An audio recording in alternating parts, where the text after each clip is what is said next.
Rundunar Juyin Juya Hali ta ƙasar Iran wato RGC, ta fito ta bayyana cewa tun bayan tsagaita wuta da aka yi tsakaninta da Amurka da Isra'il ta sati biyu, to a wannan lokacin ta ƙara ƙera makamanta yadda take yi fiye da a da.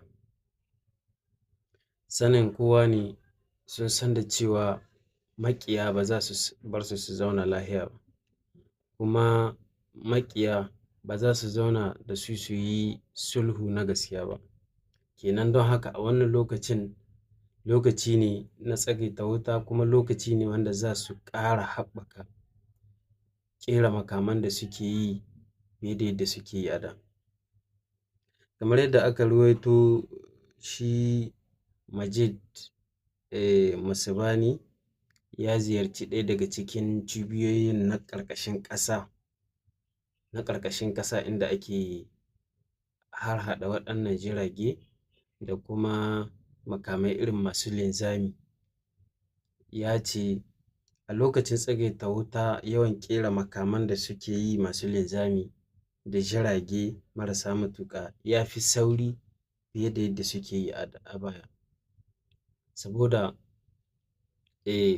ba lallai ba ne a samu kammalallen samun abin ga me ake cewa, ba lallai ba ne a samu kammalalliyar tsagaita wuta ta dindindin, kuma sun san da cewa manufofinsu da Amurka da Isra'ila sun sha bamban.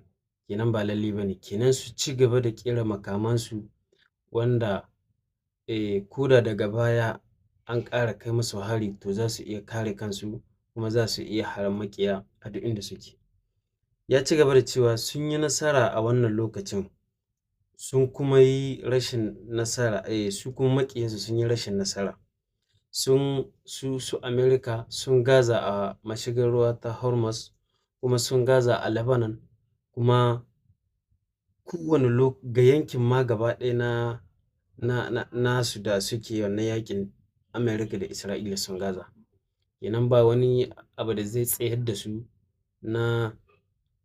na su daina ƙera makamai. Suna nan ci gaba da yi, a ƙarƙashin ƙasa ake ta gina su, ake ta ƙera su.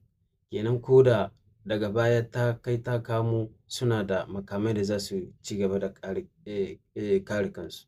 Wannan ya biyo baya ne bayan cewa Iran a jiya ta ƙara rufe wannan mashigar ta ruwa, kuma an ji shi shugaban Amurka yana ta barazana cewa